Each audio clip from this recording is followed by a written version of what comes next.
hormati, mari kita mulai forum kita. Total sudah ada 365 partisipan yang tersebar untuk di wilayah ini, untuk customer, agency dari RAB, dan juga dari prioritas customer dari Propnex Singapura. Siang hari ini saya hadirkan beberapa tamu istimewa, yaitu ada dari Propnex Singapura CEO, Mr. Ismail Ghaffour. Please raise hand up, Mr. Ismail. How are you? Hi, Ismail. Hi, thank you, everybody. Good afternoon. So happy to see so many of y'all. Yeah. Yes, thank you. This is our forum from Indonesia. Hope you enjoy this forum and spread your information to us. Oke. Yang kedua, saya ucapkan terima kasih atas beberapa speaker kita yang sangat hebat pada siang hari ini. Yang pertama adalah Bapak Insinyur Sutoto Yakobus selaku Senior Director dari Ciputra Group. Selamat siang Pak Sutoto. Selamat siang semuanya. Selamat siang ini. Sehat-sehat ya Pak. Sehat-sehat selalu. Terima kasih. Thank you Pak Sutoto sudah menyempatkan hadir siang ini dan memberikan informasinya. Oke, yang kedua kita ada Bapak Wibowo Mulyono selaku CEO Astraland Indonesia. Selamat siang Pak Wibowo. Selamat siang semuanya, salam sehat semuanya. Amin. Thank you Pak Wibowo sudah menyempatkan dari Jakarta. Yang berikutnya ada dari Bapak Hence Mogi, Mortgage and Secure Loan Business Head CIMB Niaga. Selamat siang Pak Hence. Selamat siang Pak. Sehat-sehat ya Pak.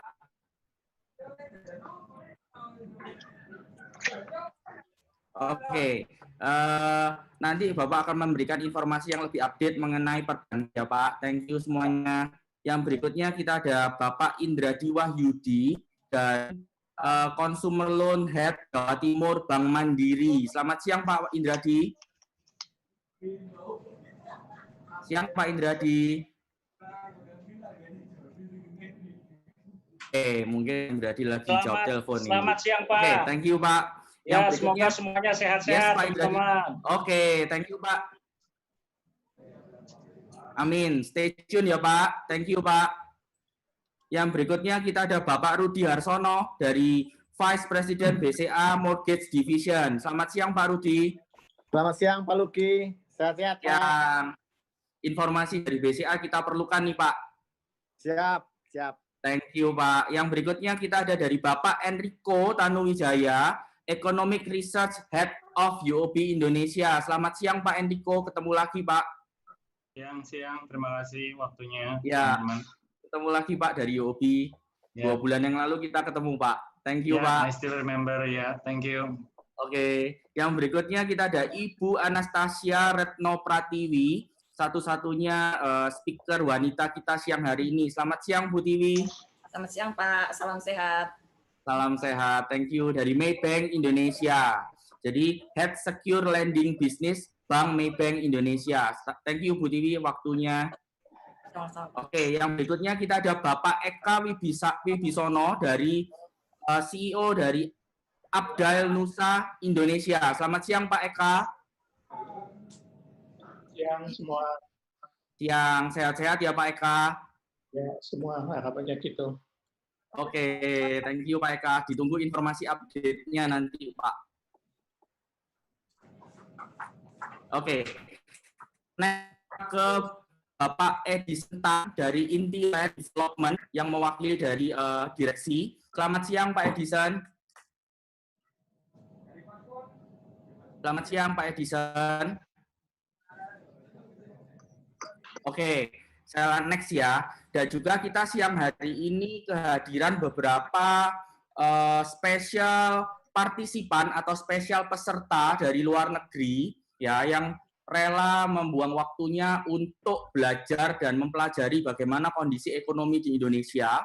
Salah satunya ada dari UOB Singapura, yaitu ada Mr. Lim Beng Hwa, Executive Director dan Head of Secure Loan, dan juga ada Miss Tania Yo, Senior Vice President Head Strategic Alliance Mortgage Loan Division. Jadi semua ini adalah pentolan-pentolan dari UOB Singapura, dan juga ada Mr. Fabian Lee yang selama ini dengan telaten membantu Propnex untuk international loan. Thank you UOB Singapura. Dan berikutnya kita ada Hong Kong Land, yaitu Miss Lai Gin Yi, Assistant General Manager Sales dan Marketing Hong Kong Land South Asia. Jadi Hong Kong Land di Indonesia bekerja sama dengan Astra, yaitu adalah Astra Land, dan di CEO-nya di sini adalah Bapak Wibowo Mulyono yang sudah menyempatkan hadir di forum kita siang hari ini. Oke, di samping itu kita juga ada OUE, yaitu adalah salah satu developer high-end di Singapura, OUE Singapura, yaitu adalah Mr. Jordan Isaac, Assistant Chairman dari OUE Singapura, dan juga Mrs. Josie Lau, Vice President Investment dari OUE Singapura. Next, kita ada Far East Organization Singapura, yaitu adalah Bapak Endrata Tanukusuma, kebetulan adalah Indonesian. Beliau adalah Senior Sales Manager Indonesian Market. Next, kita juga ada EcoWorld International, yaitu adalah Bapak David. Selamat datang. Dan yang terakhir, kita ada Sun Siri Development Thailand, Mr. Chin Yi, Mrs. Chin Yi. Okay, welcome all my international participant in our forum. Semoga we hope you enjoy this forum and get your information here. Dan kami juga mengucapkan selamat datang kepada para Propnexians yang ada di Singapura. Welcome on board. Dan juga seluruh peserta yang ada di forum kita siang hari ini, welcome on board. Semoga forum kita memberikan informasi yang bermanfaat bagi kita semua. Dan seluruh tim sales KPR dari seluruh bank yang ada di siang hari ini. Thank you semuanya. Nggak berlama-lama, kita tahu bahwa forum kita siang hari ini akan membahas beberapa topik yang sangat ditunggu-tunggu. Dan tentunya membuat beberapa orang bingung. Bagaimana nih cara mengatasi kondisi COVID-19 yang saat ini sedang happening. Ya, nah, kita pertama-tama akan menanyakan satu topik yang paling penting, yaitu adalah mengenai relaksasi kredit. Ya, kita tahu bahwa arti relaksasi adalah pemberhentian sementara atau penundaan pembayaran. Mungkin seperti itu dan akan dijelaskan langsung oleh pihak yang terkait, yaitu adalah dari pihak bank. Dalam hal ini, saya akan ada beberapa topik yang paling penting adalah relaksasi dan bagaimana sih penerapan atau regulasinya dari relaksasi kredit tersebut. Mungkin pertanyaan pertama ini akan saya lemparkan ke BCA. Kita tahu BCA adalah salah satu bank swasta ternama di Indonesia, dan mungkin apa sih yang menjadi yang saat ini diterapkan oleh BCA untuk menanggapi topik nomor 1 ini? Mungkin Pak Rudi bisa dijawab, Pak.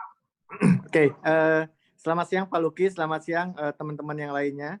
Terima kasih buat kesempatannya. Kami akan menjawab pertanyaan dari Pak Luki terkait dengan relaksasi kebijakan kredit terkait dengan wabah COVID-19 ini, Pak Luki. Jadi gini, kita sejalan dengan aturan pemerintah, di mana pemerintah juga sudah melakukan POJK terkait dengan relaksasi kredit ini. BCA juga melakukan paket yang sama, di mana inline-nya adalah kita tetap mengacu kepada kebijakan pemerintah, tetapi juga melihat kepada kapasitas masing-masing kami dari internal di bank sendiri. Jadi saat ini BCA mengeluarkan program relaksasi dalam bentuk restrukturisasi kredit, yaitu berupa perpanjangan jangka waktu dan pemberian grace period pembayaran bunga saja selama jangka waktu maksimum 1 tahun. Seperti itu Pak Luki. Oke, berarti BCA memberikan 12 bulan grace period dan hanya membayar bunga saja ya Pak? Bunganya saja, betul. Oke, itu kira-kira bisa turun berapa persen Pak bunganya Pak? Jadi dari cicilan normal ke saat ini itu kira-kira perbedaannya berapa persen Pak? Nah, kalau perbedaan ini tergantung pada saat ini masa kreditnya itu sudah berapa lama Pak Luki. Jadi kita tidak bisa ambil satu benang merah bahwa ini turun berapa persen. Kalau kreditnya masih baru, tentunya kan pembayaran bunganya kan masih besar, ya kan? Jadi angka itu kan ada pokok dan bunga. Kalau kreditnya masih baru realisasi, otomatis porsi pokoknya sedikit sekali, yang besar porsi bunganya. Tapi kalau kredit sudah berjalan 5 atau 6 tahun kemudian, itu porsi bunga dan porsi pokoknya mungkin akan imbang, Pak Luki, seperti itu. Dan kebijakan terkait dengan restrukturisasi kredit ini, itu juga bisa kita kombinasikan. Misalkan nasabah kita perpanjang jangka waktu, tapi dia hanya membayar grace period bunganya saja, itu dimungkinkan seperti itu, Pak Luki. Oh, oke. Berarti cuman nasabah harus mengajukan ke BCA untuk melakukan grace period tersebut ya, Pak? Yes, Oke. seperti itu. Thank you. Tangkep, Pak. Next, Ya. kita ke salah satu bank yang lain untuk topik yang kita habiskan topik yang satu dulu. Kita ke Pak Hence Mogi dari CIMB. Bagaimana Pak Hence tanggapannya terhadap kondisi relaksasi yang saat ini OJK atau Otoritas Jasa Keuangan menganjurkan seluruh bank untuk melakukannya? Pak Hence? Oke, thank you Pak Luki dan rekan-rekan semuanya. Oke, secara overall kita tetap sama, kurang lebih mendukung program pemerintah ini. Cuma skema yang kita tawarkan itu bervariasi. Kita contohnya tergantung kondisi nasabah dan kondisi yang akan kita lakukan penilaian terhadap nasabah ini. Artinya tetap ada room bahwa untuk memberikan relaksasi ini itu dengan keputusan atau penilaian bank. Yang pasti untuk CIMB sendiri itu satu, kita membagi beberapa kategori. Artinya siapa sih yang akan diberikan? Kita pertama kategori yang pertama itu kita bagi per wilayah. Contohnya kita lihat dulu nasabah-nasabah itu masuk dalam wilayah yang menurut kita adalah terimpact COVID seperti Bali, Manado, Batam, dan baru yang kedua kita lihat industrinya. Industrinya itu yang kita akan memberikan salah satunya yang paling terdampak seperti hotel, terus pariwisata, angkutan. Nah, itu secara internal kita udah bagi. Nah, paket-paket yang akan kita tawarkan untuk saya lebih condong ke bukan relaksasi ya. Saya akan sebut ini sebagai apa? Moratorium atau restructure terhadap dampak COVID ini. Nah, kita ada berbagai program yang diantaranya salah satu bisa mungkin aja kalau nasabah itu dalam jangka waktu tertentu, misalnya masuk di udah cukup lama, bisa kita kasih penurunan bunga, itu salah satu. Yang kedua, bisa kita kasih juga perpanjangan jangka waktu kredit tanpa penurunan bunga. Ini tergantung dari kondisi nasabah yang ada di kita akan nilai itu. Yang berikutnya, kita akan sebut namanya yang moratorium terhadap payment holiday. Kita bilang payment holiday itu saya bagi dua kalau di CIMB Niaga. Itu mungkin aja dia tetap bayar bunga, tapi pokok yang nanti kita bilang bayar ke belakang.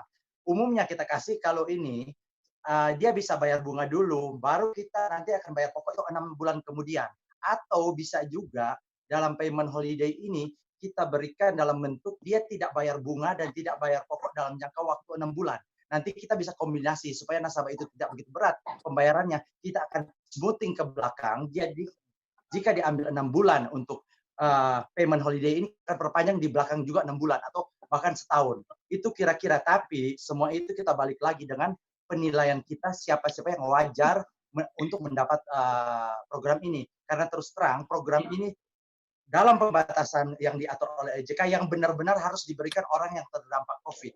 Jadi saya udah bagi yang di poin pertama. Itu kira-kira yang kita lakukan sekarang ini. Untuk relaksasi. Berarti saya review Pak Hence. Berarti Pak Hence dari CIMB memberikan lebih spesifik untuk pembagian relaksasinya berdasarkan kota yang terdampak paling parah. Betul begitu ya Pak? Ya. Oke. Terus Pak Hence juga memberikan relaksasi lagi dari sisi industrialnya. Ya, industri yang terdampak, segmen yang terdampak. Ya, yang terdampak. Oke. Berarti cukup menarik ya Pak relaksasi ini, dan saya harap ini bisa dimanfaatkan. Tapi sekali lagi bukan aji mumpung, benar ya Bapak Ibu ya.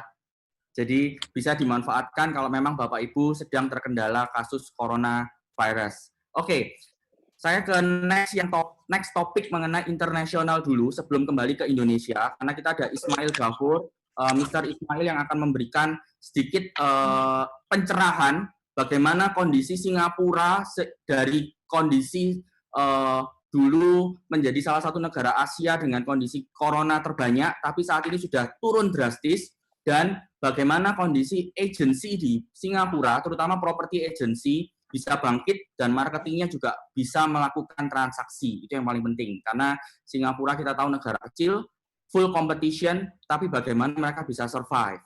Nah, please welcome Mr. Ismail to talk with us, share with your experience at Singapore.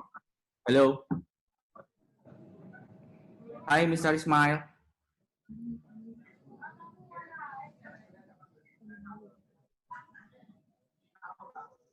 Hello, Ismail. Are you here? Yeah. Hello. Ismail, Mr. Ismail. Hello.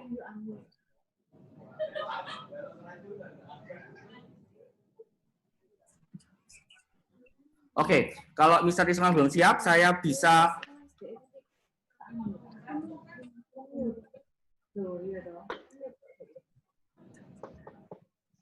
Bentar. Wait. Ya, bentar.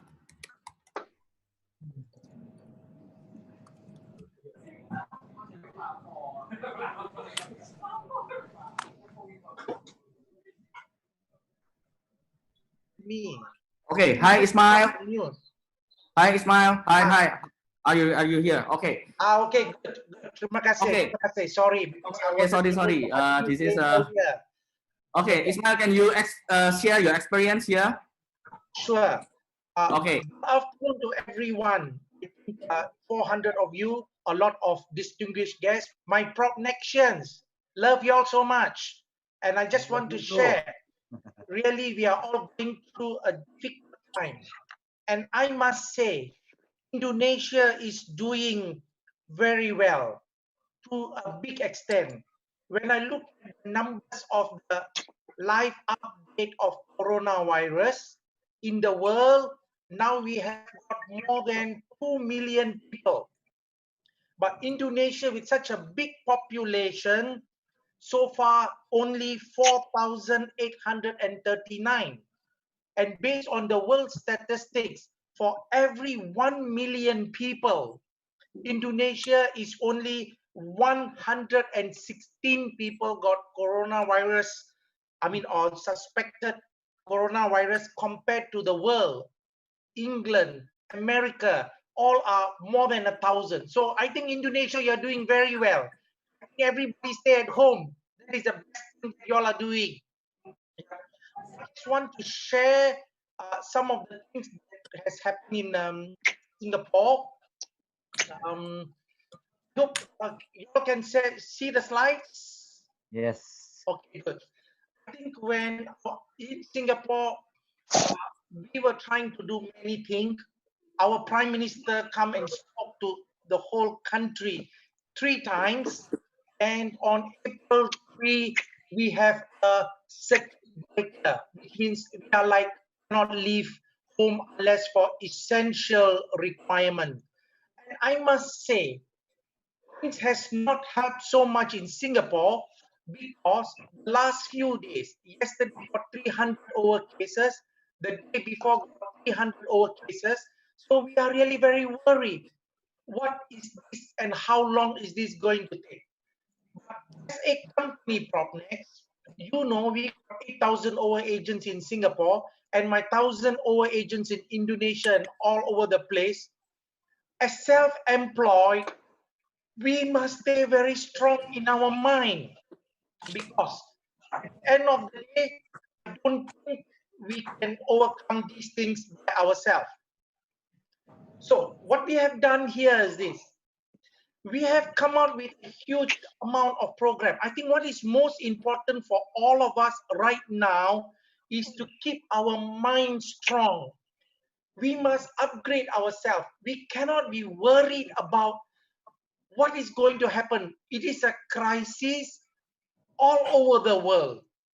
So I would like to suggest that now we have to change the way we do things. Like for the first time, now we have got 403 participants Zoom from all over the world, from Singapore, from Hong Kong, from Indonesia, from Jakarta.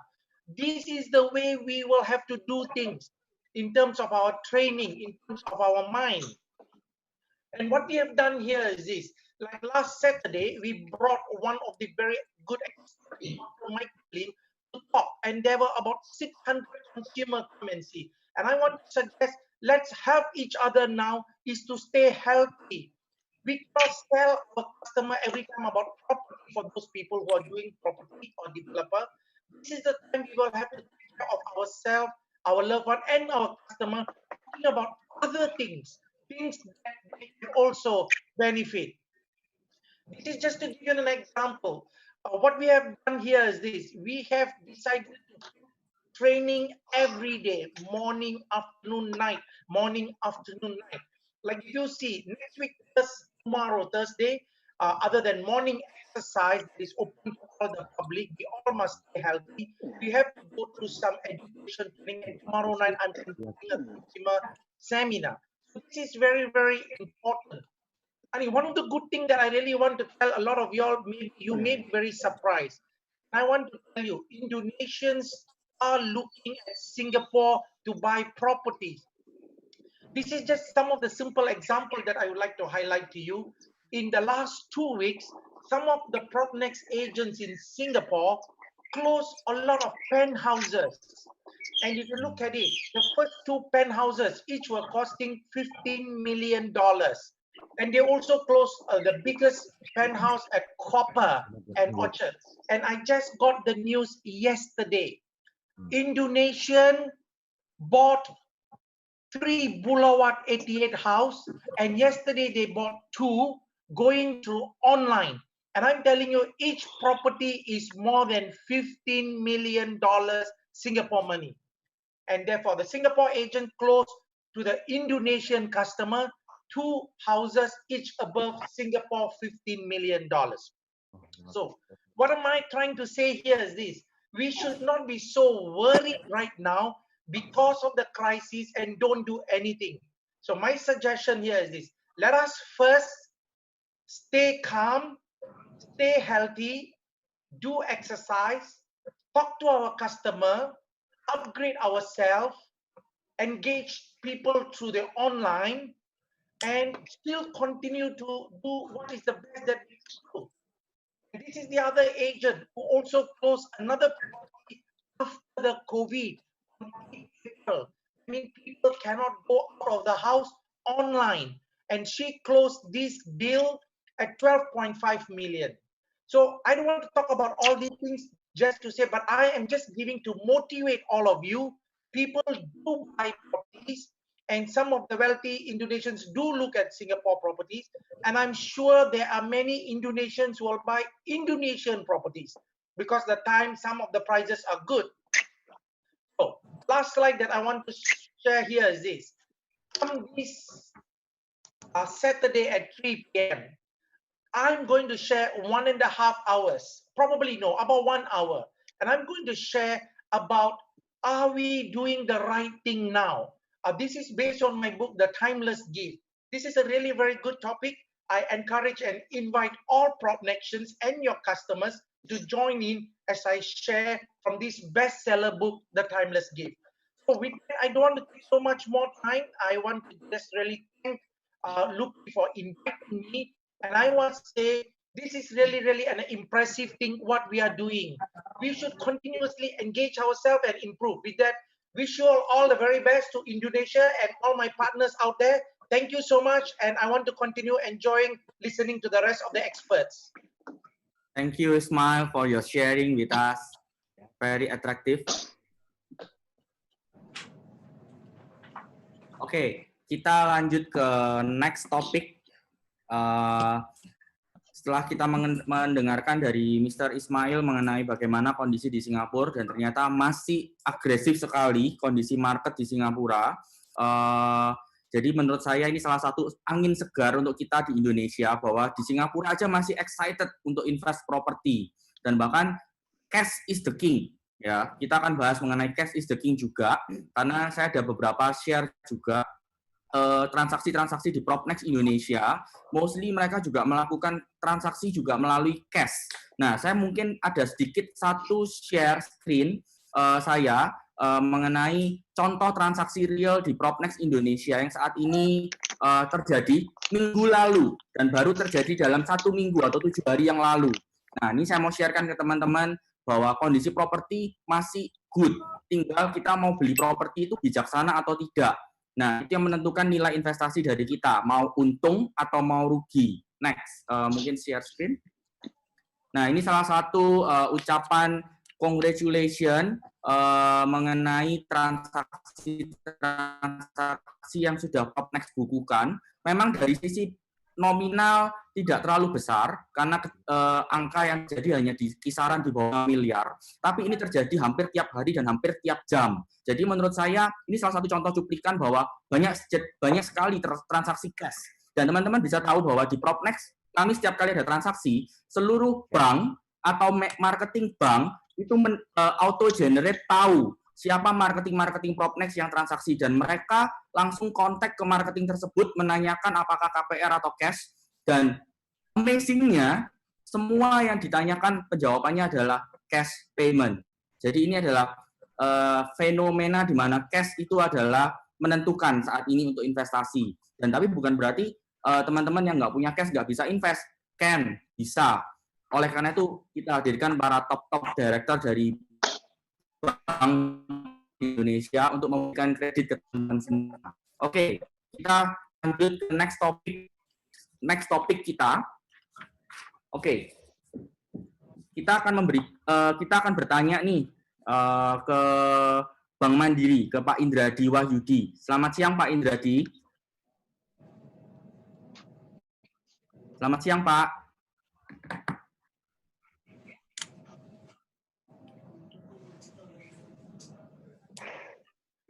Oke, selamat siang Pak Indradi. Pak Indradi. Halo. Halo, siang Pak Indradi. Siang Pak Luki. Ya, oke. Pak, kita akan ingin bertanya mengenai salah satu topik mengenai perbankan.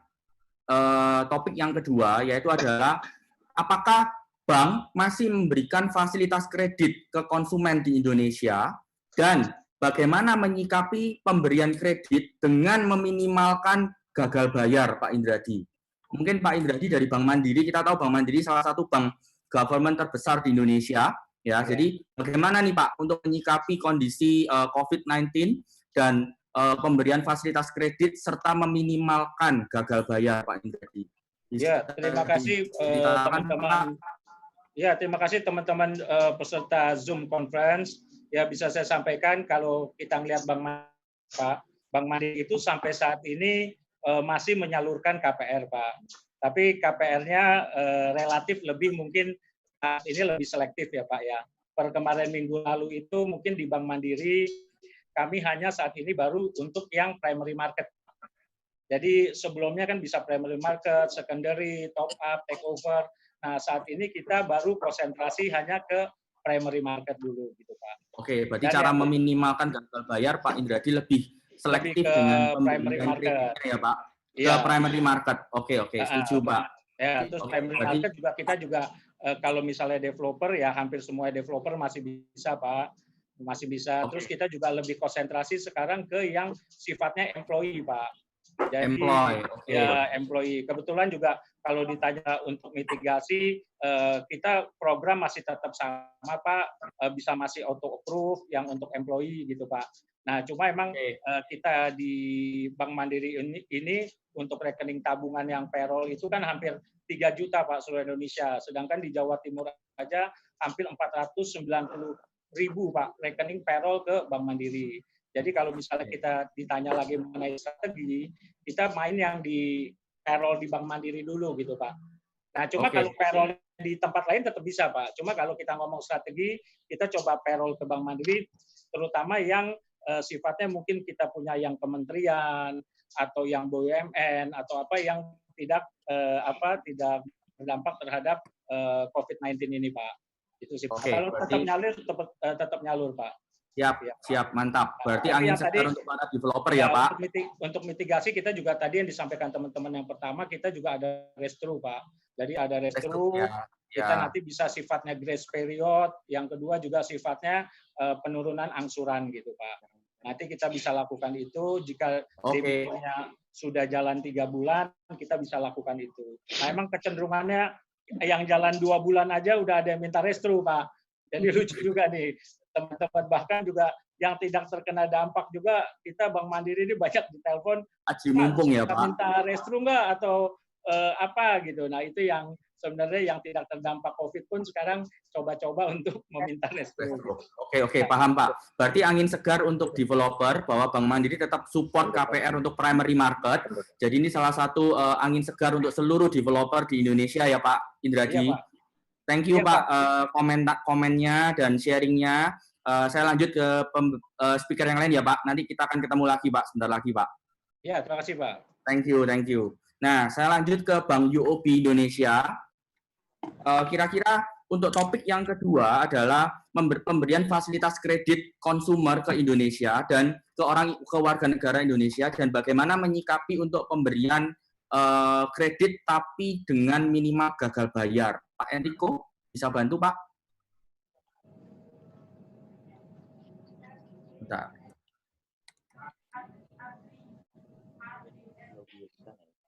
Oke, Pak Enrico. Selamat siang Pak Enrico. Ya, sebenarnya dalam posisi saya sebagai ekonom sih, saya mungkin nggak bisa jawab secara langsung, tapi ada kolega saya juga di dalam call ini.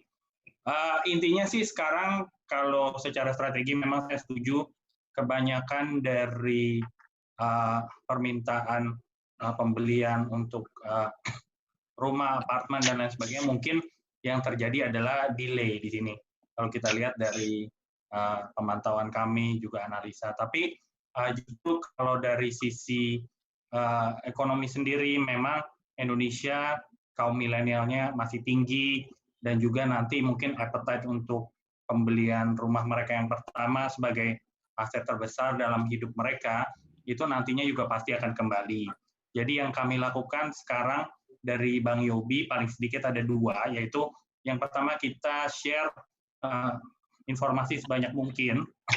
Mungkin dari tim mortgage kami juga banyak yang punya so-called inventory tentang perumahan, apartemen, atau lain sebagainya, untuk make sure di dalam masa lockdown seperti ini, tinggal buka laptop, buka komputer, untuk cari kira-kira di mana yang tepat.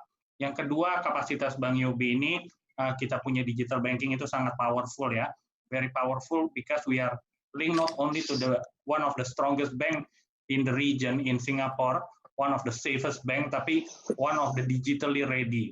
Jadi kita encourage untuk teman-teman semua di sini, kalau mau apply KPR dan lain sebagainya pun melalui UOB, we have a very solid application. Jadi meskipun everything is in lockdown atau ada pembatasan people's movement, ini masih tetap menurut saya sangat memungkinkan untuk melakukan riset sendiri tentang area mana, tipe properti, lalu we can talk to the UOB bankers ya, karena semua application, penilaian, dan juga lain sebagainya bisa dilakukan lewat kita. Mungkin sekian aja dari saya. Terima kasih. Oke, thank you Pak Enrico. Berarti saya review sedikit, berarti UOB tetap lending KPR, jadi tidak ada, tapi lebih selektif, mungkin seperti itu ya. Oke. Mungkin saya akan kembali ke Maybank, Ibu Prastiwi. Ibu Tiwi, selamat siang. Sebentar.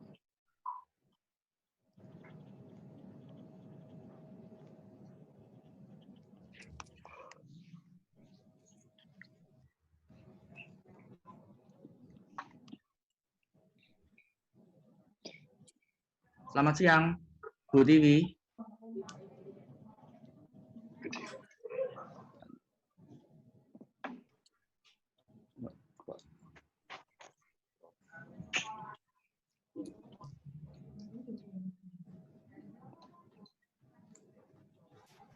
Halo, selamat siang Pak. Selamat siang, Bu Tiwi. Oke. Mungkin Jadi Bu Tiwi bisa disampaikan untuk poin yang kedua, Bu Tiwi.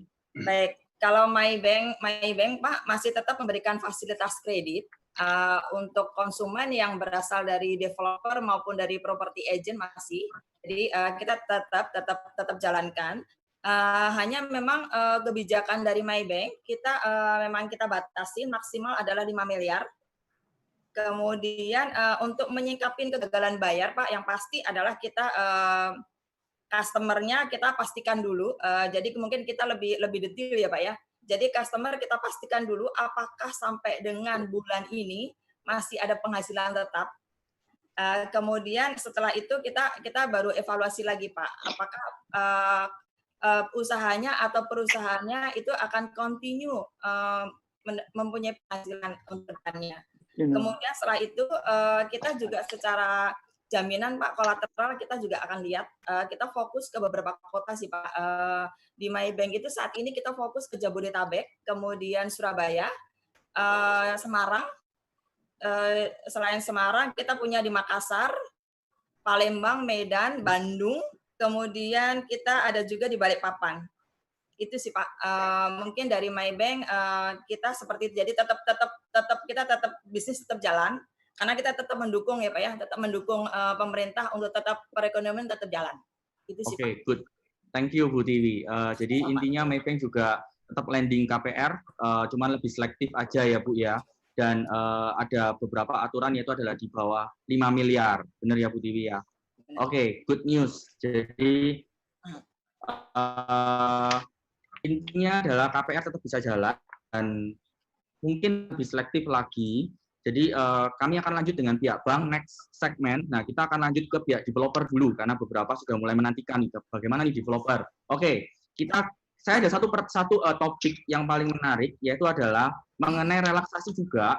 Nah, jadi banyak sekali di tahun 2020 developer dengan jatuh tempo KPR ya. Nah, bagaimana nih menyikapi customer yang jatuh tempo KPR di 2020, sedangkan 2020 banyak sekali kemunduran, banyak yang bilang kemunduran dari sisi ekonomi.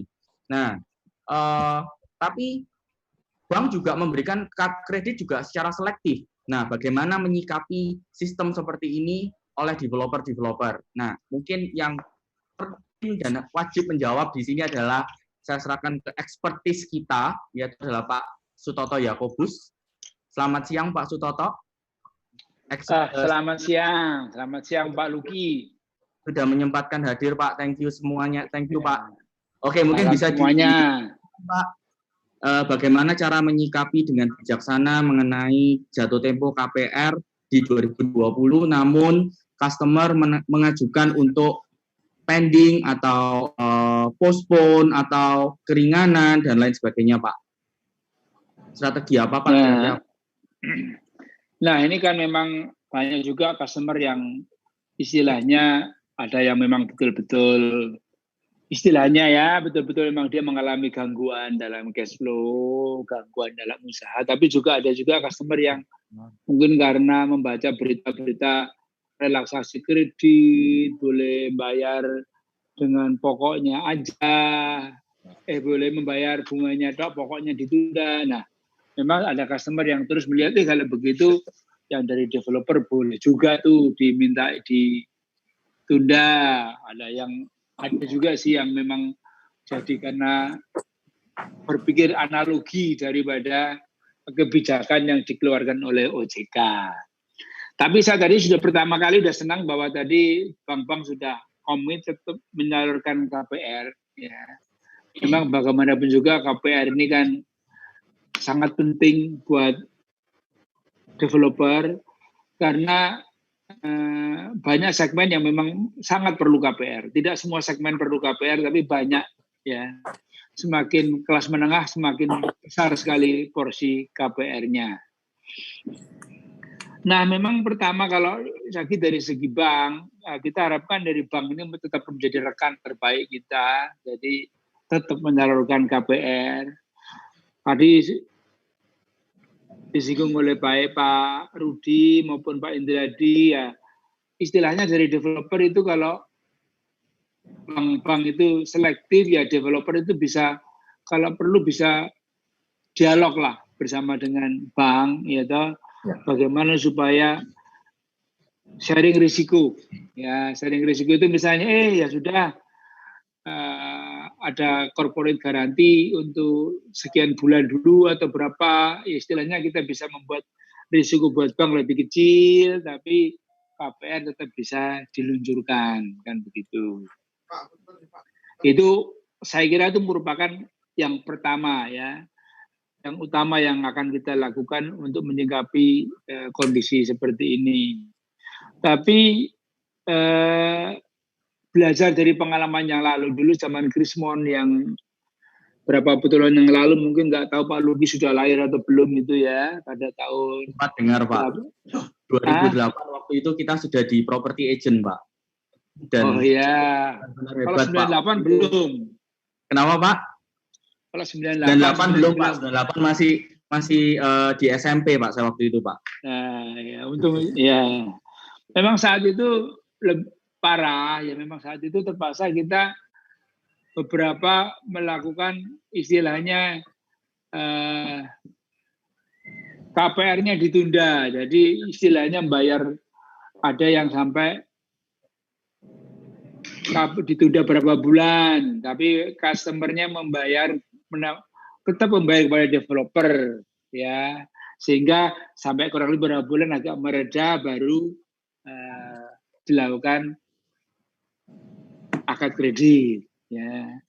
Tapi memang utamanya kita tetap mengharapkan bank yang memberikan KPR, karena kalau semuanya mau di in-house itu terlalu lama gitu. Kan nggak mungkin in-house, pembayaran in-house 10 tahun gitu kan, tidak mungkin. Ya, mau nggak mau memang kita harus mencari pendanaan dari bank. Nah itulah makanya kita tadi juga senang ya bahwa bank tetap komit untuk memberikan KPR. Sebenarnya seperti saya tadi dengan siapa tadi, Promnek Singapura tadi, Ismail. Itu Pak Ismail Kapur tadi, bahwa prospek Indonesia itu masih bagus. Bahwa kan disebutkan bahwa di antara negara-negara Asia ini ada 3 yang akan lolos, akan masih bertumbuh positif. Yaitu adalah India, China, dan Indonesia yang akan masih positif. Yang lainnya mungkin akan banyak negatif, tapi India, China, dan Indonesia itu diperkirakan masih akan tumbuh positif dalam menghadapi wabah corona ini. Nah, itu harapkan bahwa itu sebetulnya memang tidak perlu terlalu risau ya dengan badai ini. Masih ada peluang. Ya, Pak. Tidak usah panik. Betul. Memang pasti kalau saya lihat dunia akan sedikit berbeda. Mungkin dunia setelah wabah mungkin akan sedikit berbeda. Tadi Pak Ismail juga udah menyinggung, mungkin ya ada apa tadi? Mungkin banyak orang kerja dari rumah, berarti perlu rumah yang lebih enak, ya, perlu rumah yang internetnya lebih bagus, rumah yang lebih enak, karena ya akan banyak yang lebih kerja di rumah lah istilahnya. Berarti tren bekerja di rumah kan membuat customer jadi lebih banyak beli rumah ya Pak Toto ya? Iya, beli rumah yang rumahnya yang perlu rumah yang lebih enak, supaya dia lebih rumah bisa stay lebih lama bersama istri di rumah gitu misalnya. Setuju Pak Sutoto. Oke, thank you Pak Sutoto sharingnya untuk topik yang pertama. Kita sebentar lagi saya sambung dengan topik yang berikutnya Pak Sutoto. Oke, thank you Pak Sutoto. Lanjut ke speaker yang lain.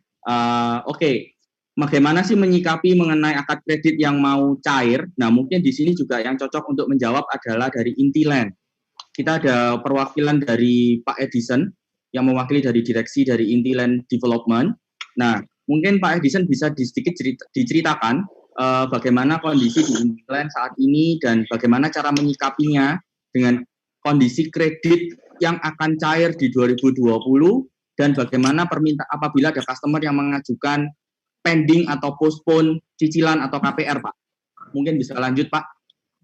Oke, terima kasih Pak Luki dan teman-teman sekalian ya. Jadi seperti yang Pak Toto singgung tadi, memang Anda benar juga ya. Jadi dari Intiland pun saat ini ada beberapa customer yang mulai mengajukan istilahnya untuk pengunduran. Dengar Pak Luki? Betul, betul. Nah, jadi ada beberapa customer yang pengunduran cara bayar tentunya. Istilahnya mau mundur untuk akad KPR. Tapi kembali lagi bahwa kita akan melihat per kasus ya. Kita akan melihat per kasus. Jadi beberapa hal yang kita pun akan analisa apa orang customer ini ya betul-betul terdampak apa enggak. Kalau terdampak, oke, kita akan cari jalan keluarnya. Oke, berarti good news juga. Berarti untuk Intiland juga membuka peluang itu ya, Pak. Betul. Jadi membantu customer yang terdampak dari virus ini ya, Pak. Betul, betul. Karena ada beberapa customer memang ya istilahnya mereka aji mumpung. Ya, ada yang aji mumpung Pak, memang Pak. Betul. Cuman oleh karena itu bagaimana developer menyikapi kondisi seperti ini dengan adanya kondisi-kondisi seperti ini, gitu Pak? Iya. Oke. Jadi untuk hal ada yang mau ditambahkan Pak Edison? Kita akan memberikan, istilahnya kita akan memberikan memang kemunduran, tapi kita akan analisa betul-betul customer ini. Cuman mungkin nggak bisa terlalu lama juga.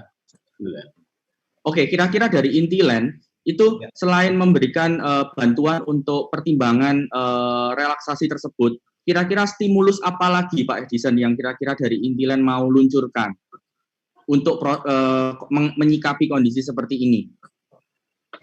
Tentu yang untuk kedepannya aja mungkin ya. Tentu cara bayar yang kita pakai ya, cara bayar kita akan memperingan tentunya. Oke. Terakhir yang proyek kita malahan pembayaran cash mestinya kita bisa diangsur sampai 24 bulan. Wow, berarti cash payment bisa dicicil sampai 2 tahun ya? Sangat menarik sekali. Oke, thank you. Saya nggak lanjut Pak Edison karena nanti kita jadinya jualan ini Pak. Oh iya. Oke, thank you Pak Edison. Next kita kembali ke bank. Yang topik yang terakhir untuk pihak bank yaitu adalah strategi. Nah, ini yang ditunggu-tunggu oleh semua customer.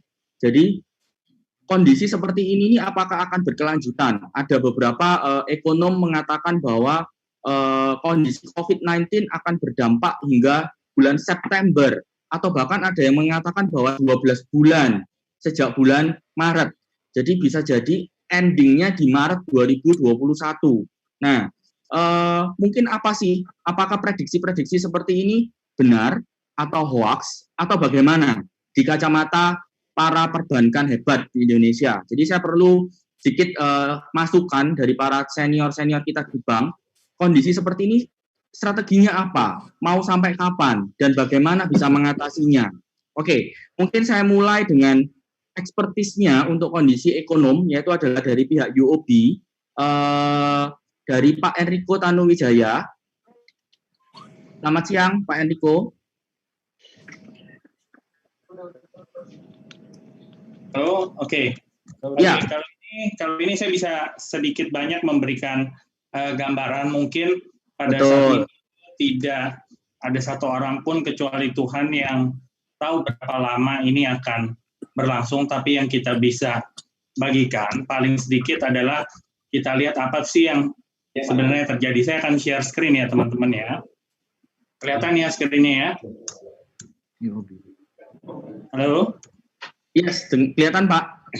Kelihatan. Jadi di sini yang kita perlu lihat adalah ada dua hal yang perlu diperhatikan, yaitu respon dari para petugas atau pembuat kebijakan di dunia kesehatan. Ya, itu ada di sebelah kiri dari chart ini. Dan secara policy ekonomi dan dampaknya ini kita lihat ada di bawah. Jadi berapa lama lagi-lagi ini akan sulit diprediksi, tapi yang saya bisa klaim adalah respon dari dunia kesehatan pada saat ini sudah efektif, tapi ada kemungkinan besar sekali nanti ada resurgensi dari virus, atau kemungkinan ada second wave dan third wave. Contohnya di Korea dan China, pasien yang dinyatakan sembuh, ternyata dia kembali lagi positif. Dan vaksin paling cepat itu akan ditemukan 1 tahun dari sekarang, ditemukan dalam arti efektif. Nah, bagaimana dengan kebijakan ekonomi yang dikerjakan seperti relaksasi kredit, pemangkasan bunga, injeksi likuiditas itu bagus, tapi hanya memberikan ruang gerak untuk recovery setelah kondisinya under control. Jadi kesimpulan saya, kita akan keluar dari resesi ini persis seperti gambar A1, ya, di mana nanti pertumbuhan ekonomi akan lebih slow, akan lebih lambat untuk kembali ke pre-crisis level. Dan paling cepat itu mungkin kita lihat kalau kita belajar dari China ya teman-teman, China butuh 46 hari dan untuk mereka bisa kembali beraktivitas. 46 hari. Sedangkan di seluruh dunia, termasuk di Indonesia, menurut saya paling sedikit kita butuh waktu 2-3 kali lipat. Jadi di sini yang kita lihat 9-16 bulan ke depan menurut saya itu cukup realistis. Karena asumsi baseline saya, perekonomian global maupun Indonesia akan berevolusi seperti A1. Mudah-mudahan tidak seperti B3, tapi kalau yang sangat optimis sekali melihat itu A4 ya. Jadi itu yang menurut saya. Kenapa saya bisa berpikir demikian? Karena disrupsinya ini banyak sekali. Ada depannya kalau kita lihat itu ada titik-titik merah, di mana contohnya dari Calvolt itu sendiri akan terdampak dari saving, lalu reduce hours dan lain sebagainya. Cuman satu hal yang saya mau sampaikan di sini, ini bukan saja masalah di mana dan berapa lama ini akan berlangsung, ya. Tapi yang saya mau katakan di sini, kalau kita lihat secara sektor sebenarnya, ini di sini yang less impacted sektor itu dari information and communication, ya. Kita malah justru melihat mereka itu akan tumbuh cukup baik ke depannya. Lalu kalau setiap orang yang memang punya rencana untuk melakukan investasi, apalagi kaum milenial tadi yang saya bilang itu mereka sekitar 90 juta orang di Indonesia, mereka bisa memanfaatkan kondisi seperti sekarang untuk melakukan mereka punya planning, riset di daerah mana, lalu keadaan keuangan mereka, dan mempergunakan information and communication ya. Jadi menurut saya memang tidak semuanya at loss gitu. Jadi dengan adanya kemajuan di dunia IT dan lain sebagainya, menurut saya tetap sektor properti apalagi di Indonesia prospeknya ini masih sangat menjanjikan.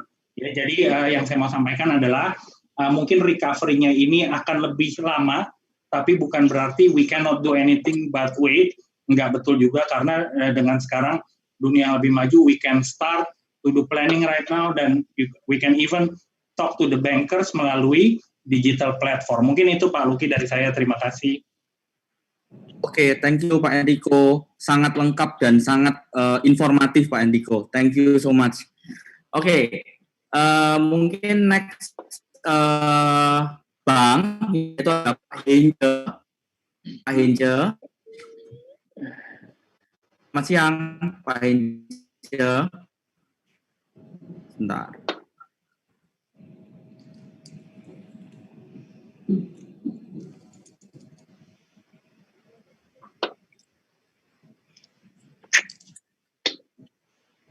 Selamat siang, Pak Henje.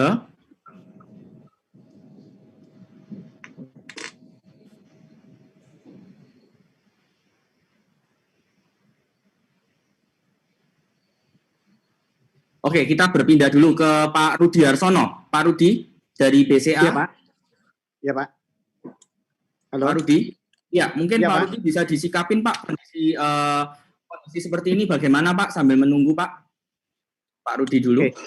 Oke, yang jelas gini Pak, kita menyikapi kondisi saat ini seperti yang tadi saya sampaikan bahwa untuk kredit tetap kita akan lempar Pak, kita akan lepas, kita tidak akan men-stop lending, tetap sama seperti yang dilakukan oleh teman-teman bank lain juga, tetap kita akan lempar kredit.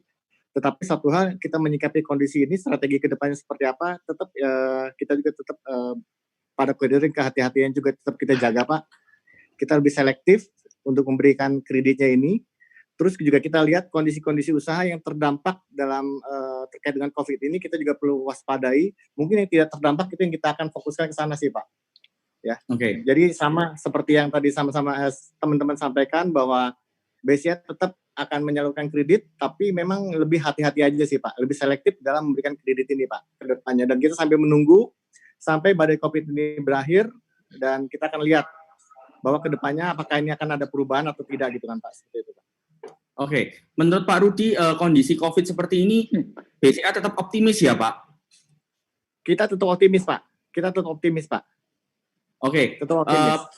Oke, kira-kira apakah BCA sama dengan Bank Mandiri, Pak? Fokusnya ke primary? Saat ini kita mungkin sedikit lebih luas dibanding Bank Mandiri ya, Pak ya. Kita tidak hanya ke primary, Pak, tapi kita juga ke secondary, tapi kita lebih selektif aja, Pak. Lebih selektif, kita pastikan ke nasabahnya kalau memang dia tidak terdampak COVID ini, kita tetap bisa berikan untuk finance kreditnya, Pak. Oke. Seperti itu, Pak. Oke, terima kasih masukannya Pak Rudi. Semoga pertumbuhan ekonomi dan properti tetap jalan ya, Pak. Amin. Oke, untuk Pak Henje, thank you Pak Rudi. Thank you, Pak. Selamat siang Pak Henje. Selamat siang.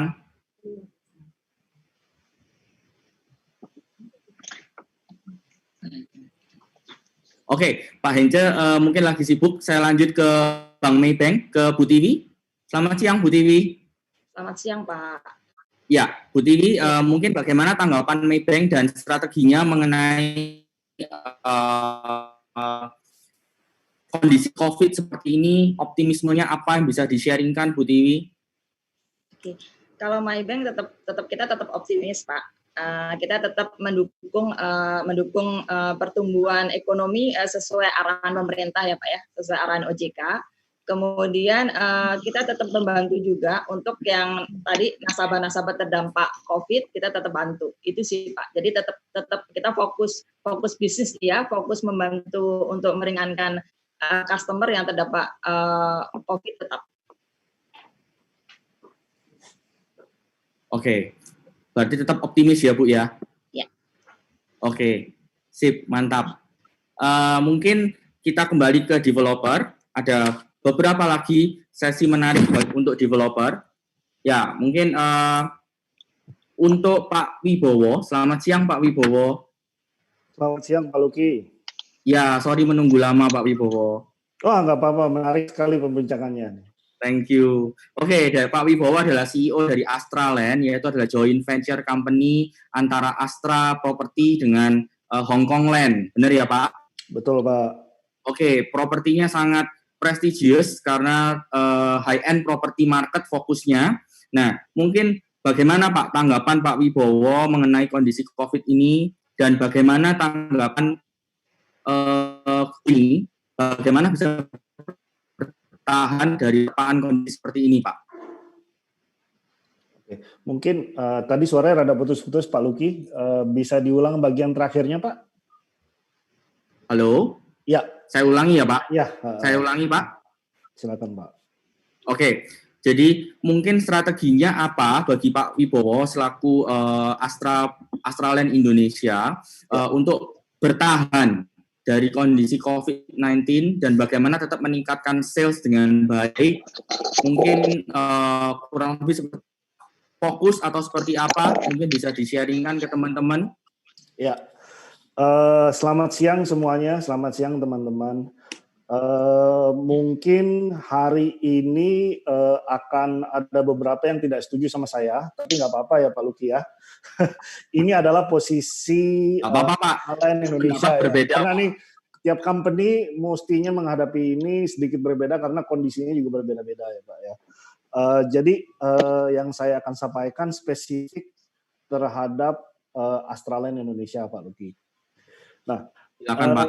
Kami selalu melihat properti itu long term.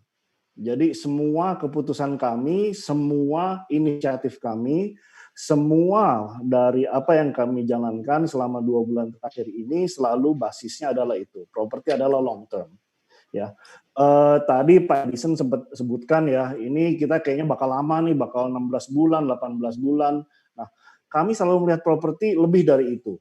Jadi bekerja sama dengan bank atau bekerja sama dengan customer untuk perpanjangan atau untuk alleviate dari bebannya mereka, kami selalu akan tanggapi. Karena kita lihat barangnya ada di situ, barangnya nggak akan kemana-mana. Ya. Jadi dari sisi risiko, posisi Astraland Indonesia melihat bahwa barangnya tetap ada di situ, value-nya tetap ada di sana. Sekarang masalahnya adalah di dalam masa-masa ini, baik itu 1 tahun atau 1,5 tahun, akan terjadi penurunan kemampuan pembelian. Gitu. Jadi value dari barangnya tidak berubah, ya. Kebutuhan dari barangnya tidak berubah. Barang ini juga barang yang tahan lama, rumah tahan bisa 20 tahun, 30 tahun. Jadi view kami selalu dari situ. Jadi kami melihat dari situ ya Pak Luki ya. Kami sebenarnya melihat hal ini sebagai satu tantangan. Jadi Astraland Indonesia mengedepankan survivability di masa-masa susah ini. Ya. Makanya banyak hal-hal yang kami lakukan. Mungkin ada yang tahu kemarin kami adakan virtual launching untuk proyek kami di Gatot Subroto dan itu lumayan sukses. Ya. Juga ada beberapa inisiatif-inisiatif di proyek-proyek kami yang lainnya yang kami lakukan secara virtual. Ya. Hal ini berdasarkan tadi itu Pak, bahwa ini adalah long term, dan yang kedua sebenarnya seperti Pak Edison tadi juga bilang ya,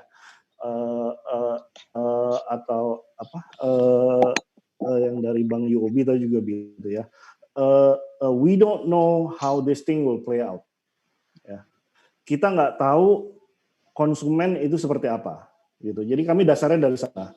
Jadi yang saya lakukan sekarang ini adalah turun ke bawah, Pak. Saya turun ke bawah, saya mulai ngomong sama anak sales saya, ya. Satu hal, mereka juga semakin semangat karena mereka langsung CEO-nya sendiri turun, ya, ngomong sama mereka, tanya apa yang mereka butuhkan. Ya, jadi ini mungkin bagi teman-teman kalau belum melakukan, ini adalah investasi yang paling baik dilakukan karena hanya 5-10 menit aja dalam waktu 1 hari atau 1 minggu ya, dan dapat informasi yang sangat berguna. Jadi dari apa yang kami kumpulkan selama ini, customer orang-orang itu kebanyakan yang pertama takut. Ya, ini mungkin sangat simpel sekali nih Pak ya. Ini mungkin sangat simpel sekali ya. Kebanyakan kalau ngomong sama customer itu mereka takut. Yang kedua mereka bingung. Karena peraturan mungkin juga rada nggak jelas. Pertama dibilang mau di lockdown, sekarang nggak di lockdown, tapi akhirnya di lockdown juga ya. Terus tadi seperti itu ya, mungkin teman-teman juga banyak yang bilang banyak penumpang gelap dalam hal keringanan kredit ini yang ingin dimanfaatkan ya. Terus yang ketiga sebenarnya banyak juga teman-teman yang melaporkan bahwa customer ini atau calon customer ini sebenarnya ada yang opportunistic. Ya, jadi dengan melihat ini semuanya, mereka lihat, oh ini kesempatan mungkin ini. Ya. Nah, Bapak-bapak, Ibu-ibu, kalau dari kami selalu melihat setiap case itu berbeda-beda berdasarkan dari situasi dan kondisi orang tersebut. Mirip-mirip dengan tadi yang saya bilang bahwa setiap developer punya inisiatif dan juga punya langkah-langkah tersendiri, tergantung dari situasi dan kondisi keuangan mereka masing-masing. Kalau mereka tadi cash rich, seperti Pak Luki bilang tadi ya, cash transaction, mereka cash rich, now is the time. Now is the time to buy. Ya. Nah, kalau mereka mungkin sudah banyak KPR-nya, sudah banyak utangnya, ya, tapi revenue-nya tidak terganggu, pemasukan mereka tidak terganggu, mungkin mereka tetap akan invest. Ya, jadi mereka melihat dari ketahanan revenue-nya mereka. Ini either tadi itu yang teman-teman Bang sempat bilang ya, gaji ya, mungkin kalau gaji company-nya yang dia bekerja di tempat company yang bekerja itu mungkin lebih stabil, ya. Ini mungkin lebih gampang untuk di-approve gitu ya. Nah, mungkin teman-teman dari agen ataupun dari yang lain-lain ya bisa melihat bahwa calon-calon customer-nya ini ada beberapa situasi di mana mereka masih sebenarnya mampu untuk membeli. Namun memang ada juga yang tidak gitu ya. Nah, untuk yang mampu monggo ditindaklanjuti, di follow up ya. Untuk yang tidak inilah yang kita buatkan strategi-strategi. Satu tentu saja bayar jangka panjang ya. Karena tadi itu kita melihat ini lebih dari 16 bulan, 18 bulan, kita melihat ini lebih dari jangka waktu itu. Jadi ini lebih ke cicilan jangka panjang ya. Yang kedua yang kita lihat adalah libur bayar, of course. Ya, karena ini membuat orang-orang jadi lebih yakin untuk mengkomit sesuatu. Ya, libur bayar dengan komitmen yang mereka sudah berikan, mungkin nanti setelah hal ini lebih jelas, ya, situasi menjadi lebih jelas, mereka akan lebih bisa komit ke pembelian tersebut. Ya. Dan juga keringanan pembayaran lainnya yang dapat dilakukan dengan dasarnya tadi tiga itu, yaitu customer adalah mereka sebenarnya takut ya, yang kedua mereka bingung jadi butuh kepastian, yang ketiga mereka ini opportunistic juga. Saya kira apabila situasi dari keuangan ataupun situasi dari company developer bisa mengakomodasi itu, why not gitu loh. Tapi memang ada juga developer yang tidak bisa, dan itu oke juga. I mean, setiap company mempunyai situasi dan kondisinya masing-masing ya. Namun kami dari Astraland bersyukur karena kami masih bisa ngikutin semuanya ini dan masih bisa menelurkan program-program marketing yang memang bisa menjawab lah dari ketidakpastian atau dari ketakutan customer-customer tersebut. Kira-kira gitu Pak Luki. Mantap. Thank you Pak Wibowo. Sedikit pencerahan. Pak Wibowo, Astralend saat ini lebih mengenai virtual.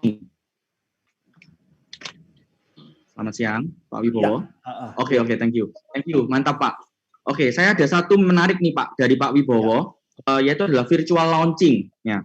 Mungkin ini virtual launching ini sangat menarik untuk kita semua karena kondisi sekarang kita work from home, semua mengandalkan adalah internet dan handphone. Ya, benar ya Pak.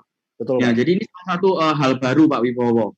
Mungkin sedikit dimention Pak, virtual launching-nya seperti apa Pak? Ya, jadi virtual launching ini yang kami lakukan, semuanya kami lakukan tanpa pertemuan fisik gitu ya. Itu dasarnya, sangat simpel Pak sebenarnya Pak. Tapi back end work-nya lumayan banyak ya Pak ya. Seperti contoh legalitasnya aja lah Pak ya. Itu kan butuh persiapan banyak. Jadi kita banyak sekali waktu itu koordinasi sama tim legal kami gimana caranya kalau booking secara virtual itu adalah binding gitu ya. Itu satu dari beberapa hal yang kita harus benerin gitu ya. Nah, yang kedua gimana caranya create hype tersebut ya. Jadi banyak sekali teman-teman waktu itu dan juga tim saya juga ini guilty ya ini sebenarnya ya, tim saya juga waktu itu gitu. Mereka bilang mereka mau adakan digital marketing gitu ya. Tapi saya bilang kamu berapa kali posting satu hari? Posting berapa kali yang disponsor? Berapa kali kamu sebenarnya digital advertising? Nggak pernah Pak gitu. Ya sama aja bohong, kamu cuma bilang digital marketing cuma di mulut aja, tapi sebenarnya nggak dijalankan gitu ya. Nah, hal-hal seperti itu karena kita memang semua punya mindset bahwa kita udah biasa nih ngerjain hal-hal seperti ini gitu loh. Untuk kedepannya secara virtual gimana caranya kita bisa menjalankan hal-hal yang kita lakukan secara fisik, kita lakukan secara virtual. Ya, jadi waktu itu nomor urut pembeli, nomor urut ya, gimana caranya ngurutinnya, gimana caranya membuat satu persatu, terus pakai platform apa, salesnya sendiri harus dibuatkan sales script yang baru, ya. Ini yang kadang-kadang lupa, ini orang cuma bilang ya udah, pokoknya lu jualannya sama virtual sama no. Beda sama sekali. Tools-nya juga kadang-kadang tidak diberikan. Ya, kami harus buat lagi sendiri, Matterport sendiri. Semuanya kita harus foto lagi. Kita harus foto ulang supaya itu bisa jadi 3D, bisa jadi virtual tour, gitu ya. Jadi banyak sekali back-end infrastrukturnya yang kita harus lakukan supaya experience yang tadi physical itu bisa dibawa ke virtual. Nah, ini yang kadang-kadang hilang nih gitu di dalam translasi tadi itu virtual launching gitu ya. Dan ini sebenarnya kami sudah bawa to the next level di mana ada beberapa kami sekarang yang sudah saatnya handover ini di salah satu proyek kami ya, sudah saatnya handover. Itu juga kami lakukan yang namanya virtual handover. Ya, atau satu lagi do it yourself handover. Ya, jadi ini translasi lagi dari tadi proses launching yang secara fisik kita transform jadi virtual, proses dari handover yang tadinya fisik kita jadikan virtual gitu. Again, yang susah tadi itu soal legalitas. Legalitas secara penjualan, legalitas secara serah terima. Mungkin yang teman-teman dari bank juga sangat tertarik nih akan hal ini karena kalau kita sudah handover akan turun ke disbursement. Apakah itu bisa mengikat atau tidak? Apakah itu sebenarnya adalah legal handover atau tidak? Gitu. Itu yang perlu kita take care juga pada saat itu. Terus legalitas bahwa itu sudah diterima atau belum, segala syarat dan kondisi sudah diterima atau belum ya. Again, memang banyak dari apa yang kita lakukan pada saat itu ya, itu oke, kita lakukan virtual, oke, kita lakukan ini semua. Tapi ternyata dalam proses penerapannya itu memang banyak sekali yang tidak dilakukan. Gitu. Nah, untuk supaya tadi proses virtualnya itu sukses dan seamless sepertinya dari fisik ke virtual itu, butuh tadi itu semuanya Pak Luki, semuanya harus diberesin tuh. Dari sisi infrastruktur virtualnya, dari sisi kepuasan pelanggannya, juga dari sisi legalitas atau financialnya yang harus diberesin. Kira-kira gitu Pak. Oke, menarik sekali Pak Wibowo. Mungkin untuk masukan beberapa developer juga virtual launching. Thank you, komplit banget penjelasannya Pak Wibowo. Thank you so much. Terima kasih.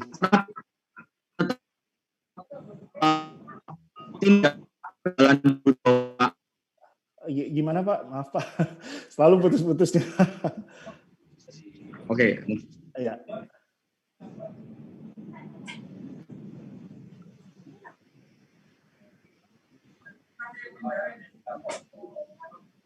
Iya. Oke. Oke, thank you.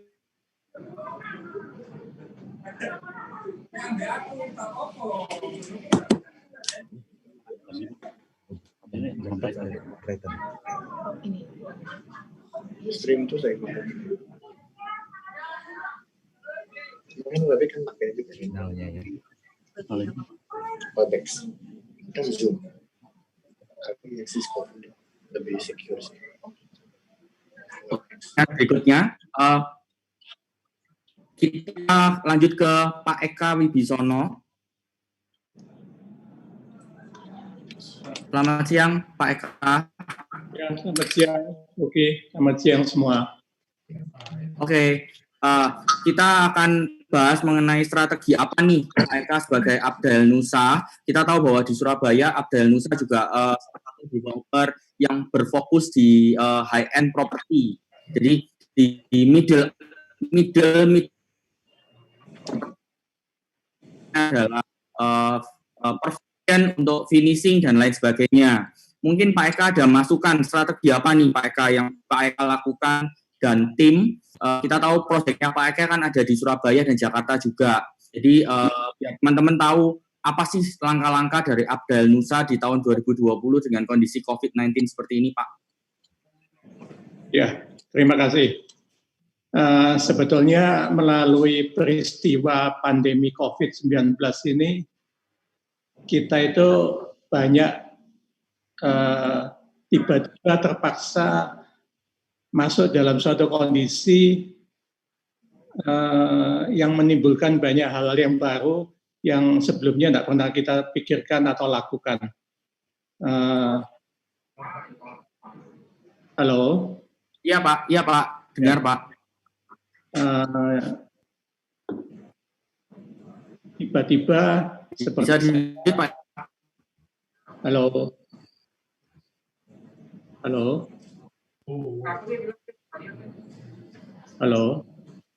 Dengar Pak. Ya. Halo. Ya Pak, bisa lanjut Pak. Oke. Lanjut. Banyak hal yang biasanya kita lakukan, kita tidak bisa lakukan karena kita dibatasi untuk berinteraksi, sehingga mau tidak mau timbul suatu norma-norma yang baru dalam berinteraksi. Yang rasanya ini akan bisa pendek, bisa panjang tergantung dari situasi yang terjadi di luar. Tapi untuk bisa bertahan, tentunya kita harus justru dalam situasi sekarang ini tiba-tiba, kalau dulu waktu kita sangat terbatas karena banyak dihabiskan untuk meeting dari satu tempat ke tempat yang lain, bepergian dari satu tempat ke tempat yang lain, kita tiba-tiba punya banyak waktu. Nah, kita gunakan waktu kita ini untuk memikirkan apa kira-kira yang akan terjadi setelah pandemi ini. Kebiasaan-kebiasaan apa dari customer yang harus kita bisa akomodasi dalam produk yang akan kita pikirkan untuk mereka, seperti Pak Toto mengatakan tadi, rumah yang nyaman ditempati, yang memenuhi syarat-syarat kesehatan, atau yang bisa mengakomodasi kondisi di mana mungkin interaksi itu akan sangat jarang dilakukan. Jadi tadi Pak Wibowo sudah mengatakan banyak sekali, itu bersyukur. Kita tiba-tiba punya banyak waktu untuk customer, untuk memberikan waktu menjawab keluhan mereka tentang masalah kemampuan finansial yang tiba-tiba berubah. Jadi kita punya waktu untuk satu persatu mencari solusinya. Tentunya kita hanya sebagai mediator saja antara customer, bank, dan juga apa yang bisa kita bantu. Kita punya banyak waktu untuk memikirkan hal-hal yang lebih efisien. Kira-kira begitu. Oke, berarti lebih ke improvisasi sendiri ya Pak? Jadi lebih meningkatkan kualitas diri sendiri ya Pak? Kira-kira begitu. Oke, thank you Pak Eka. Sedikit strateginya untuk Profes dan Abdel Nusa. Dan proyeknya juga kita bisa tahu di Surabaya dan Jakarta cukup familiar. Ada beberapa di Ciputra, ada beberapa di Intiland, dan ada beberapa juga di Jakarta dengan lokasi-lokasi di Jakarta Selatan. Benar ya Pak Eka? Iya, betul. Notabene-nya juga high-end market. Jadi lebih meningkatkan improvisasi untuk kualitas ke customer, delivery good ke customer. Gitu ya Pak? Iya. Oke, thank you Pak Eka waktu untuk strateginya. Saya lanjut ke pertanyaan berikutnya. Kita kembali agak sedikit naik lagi ke atas ke Pak Henje. Selamat siang, sore Pak Henje. Sore Pak Luki, sorry keputus tadi. Iya, nggak apa-apa Pak. Tadi sudah dicariin Pak.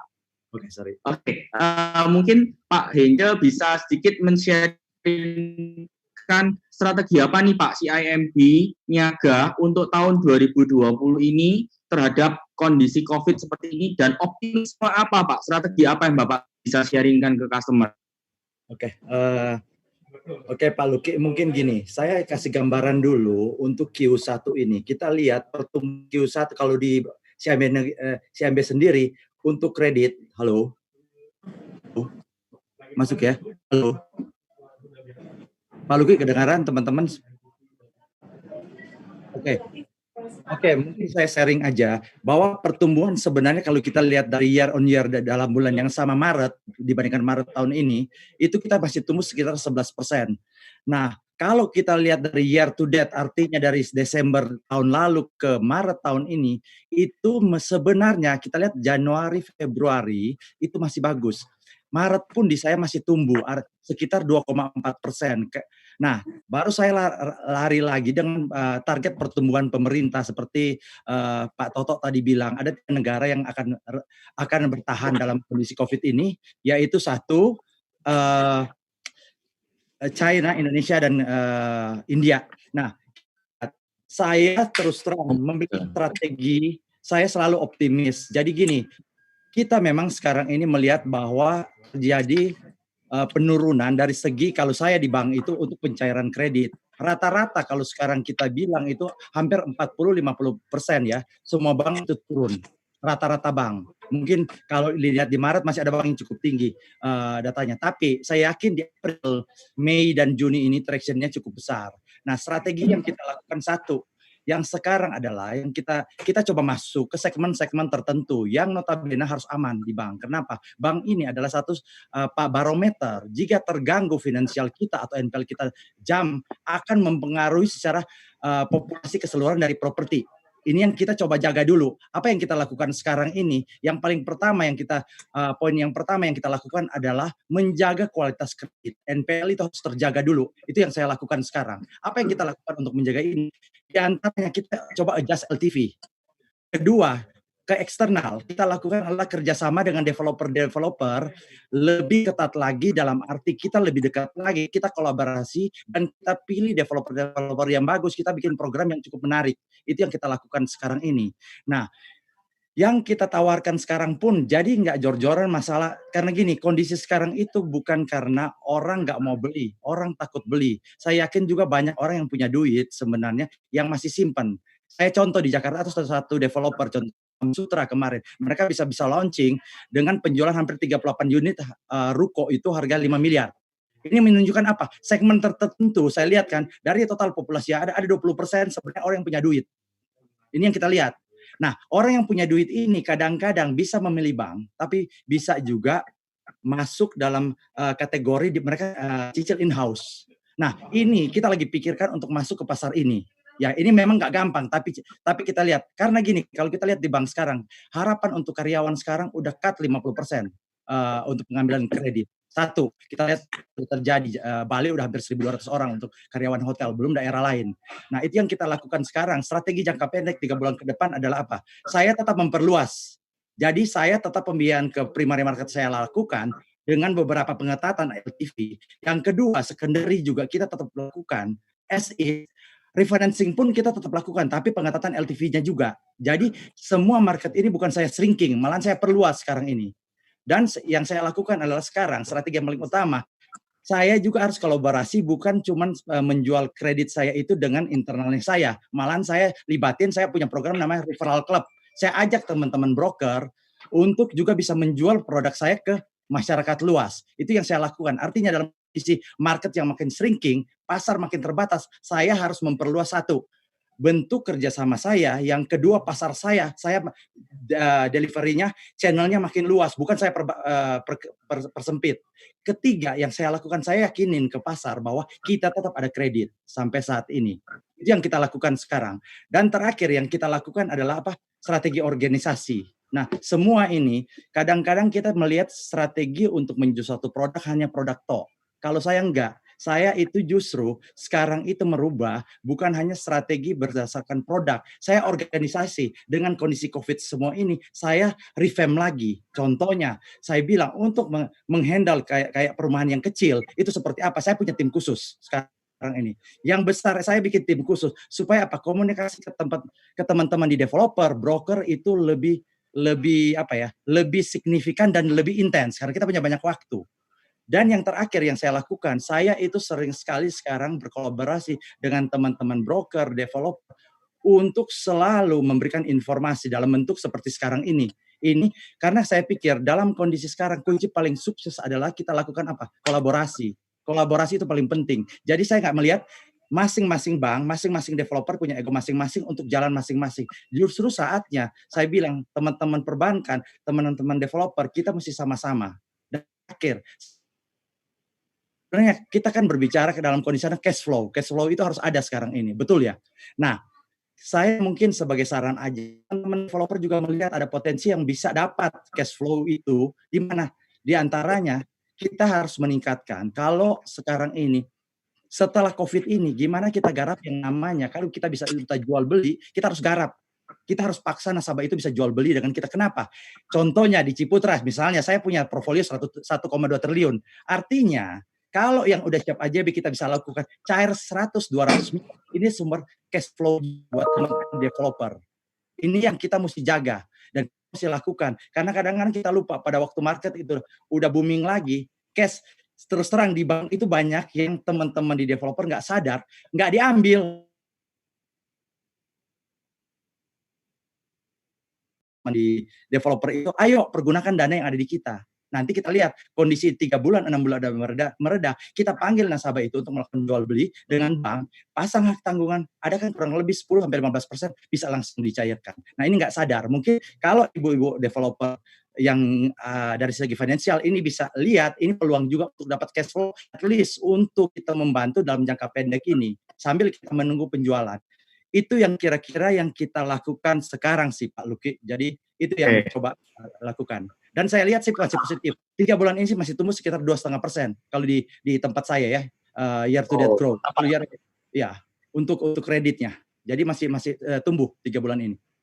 Oke, sip. Mantap. Ya, memang yang saya lihat sekarang ini, apakah ini real penjualan sekarang belum tentu. Itu yang kita bahas. Ya, belum tentu. At least ada perkembangan dan ada growing, Pak. Karena beberapa customer di Indonesia yang saat ini agent-agent Propnex dan juga di Surabaya khususnya dan Jakarta menanyakan, yaitu adalah kekhawatiran mereka mengenai tidak mudahnya lagi untuk mendapatkan kredit dari bank. Sehingga mungkin itu muncul fenomena yang namanya cash payment. Tapi menurut saya cash payment bagi agent adalah suatu kepastian transaksi. Tapi itu jadi salah satu penghambat menurut saya, karena kalau bisa di cover dengan KPR, itu akan membuat orang-orang jadi lebih tertarik, Pak. Menurut kami dari sisi agent seperti itu. Ya, karena gini, kalau cash payment itu contohnya di developer, kata dia lakukan cicilan in-house, artinya ada biaya yang harus dikeluarkan, biaya penagihan. Betul, belum dia nggak bayar lagi. Seharusnya resiko itu kalau bagus bisa dipendadi bank. Tapi gini, si MBN-nya sekarang ini menjamin ibu bapak sekalian tidak ada berhenti. Justru kita mau mendukung program pemerintah supaya at least yang targetnya di akhir tahun menurut Sri Mulyani sekitar 2 sampai 2,5% pertumbuhan ekonomi kita secara bank bisa bantu dalam hal ini untuk berpartisipasi di dunia properti. Itu sih yang kira-kira yang kita lakukan sekarang ini. Jadi bagi Niaga tidak ada pembatasan apapun dalam segi segmen. Semua kita kasih dan kita masih yakin sekarang ini masih bisa memberikan kredit. Itu aja. Wow, mantap Pak. Kalau tidak ada pembatasan apapun mantap. Saya tunggu good news untuk realisasi KPR oleh tim CIMB juga Pak.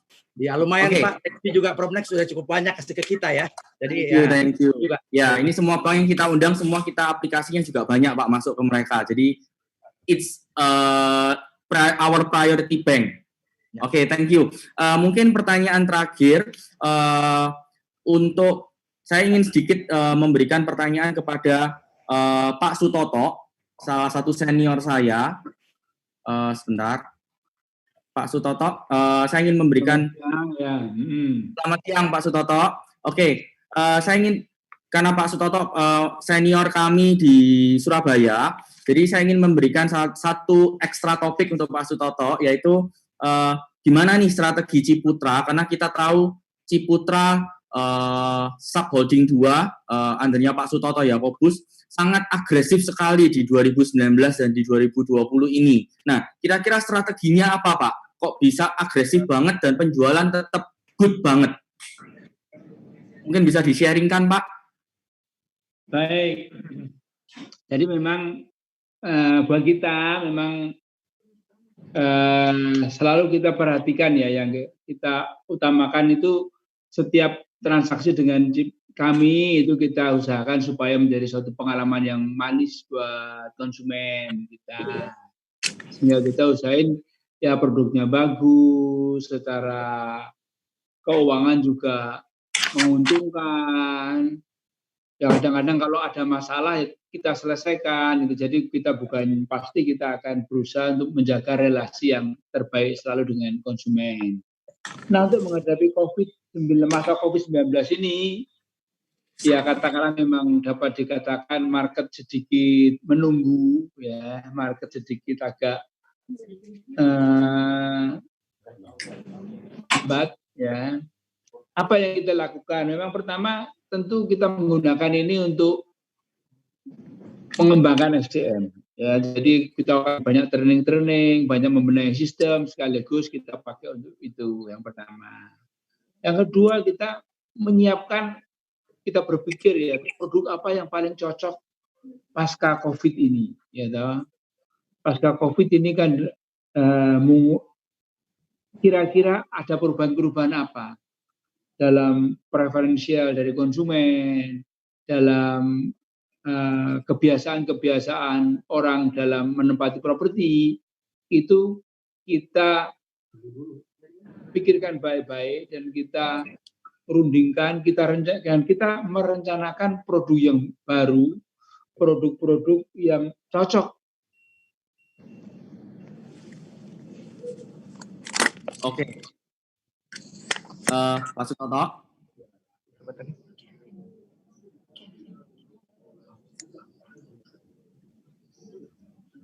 Selamat siang, Pak Sutoto.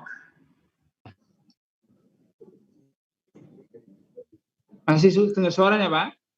Iya, sempat keputus, Pak. Sorry. Bisa dilanjut, ya. Pak. Ya, jadi dalam masa ini kita mempersiapkan untuk produk-produk yang lebih cocok, yang cocok untuk pasca COVID. Ya, pasti kita melihat ada perubahan terhadap preferensi konsumen, ada perubahan terhadap kebiasaan konsumen, itu akan kita jadikan bahan-bahan masukan untuk merencanakan produk-produk baru, ya, kebutuhan konsumen, hingga kita pada saat dunia pasca COVID ini kita sudah siap, paling siap untuk meluncurkan produk-produk baru kami yang lebih sesuai dengan masa itu. Nah, Mantap, tapi selama masa COVID tentu kita lebih konservatif, ya kita sedikit lebih konservatif sedikit, kita tidak agresif dalam akuisisi produk baru, kita tidak akan agresif untuk misalnya membeli tanah baru, segala kita pasti lebih konservatif untuk itu.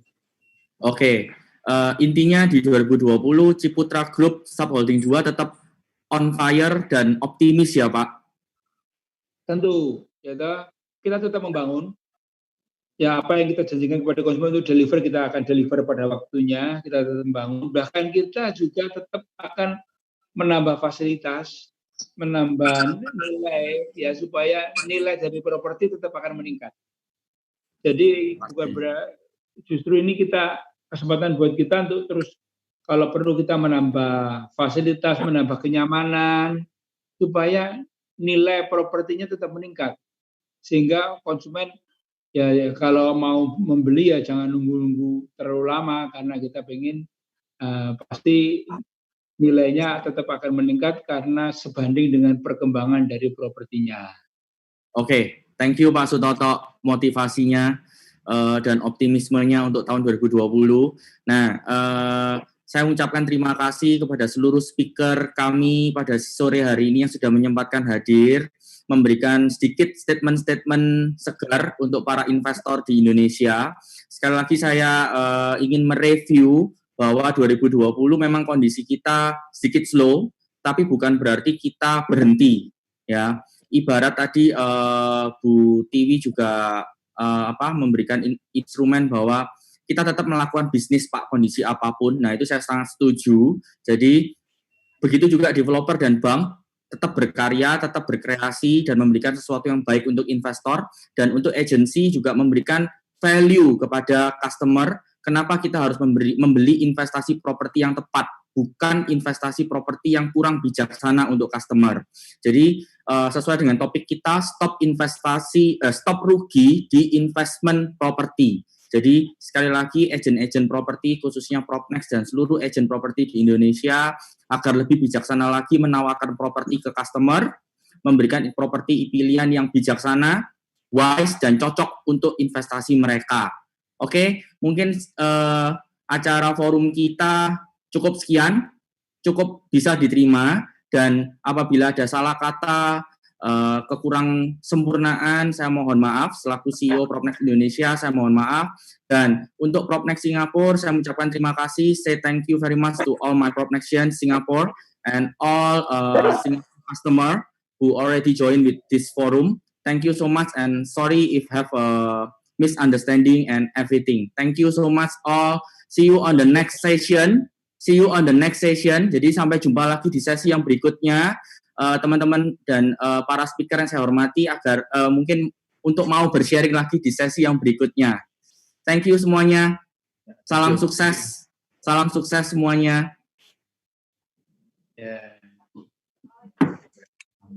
Thank you Pak Sutoto. Thank you, terima kasih. Thank you Pak Eka, thank you Pak Hence, Edison, UOB team, thank you UOB team, thank you CIMB semuanya, BCA, Bank Mandiri semuanya, saya ucapkan terima kasih. Thank you.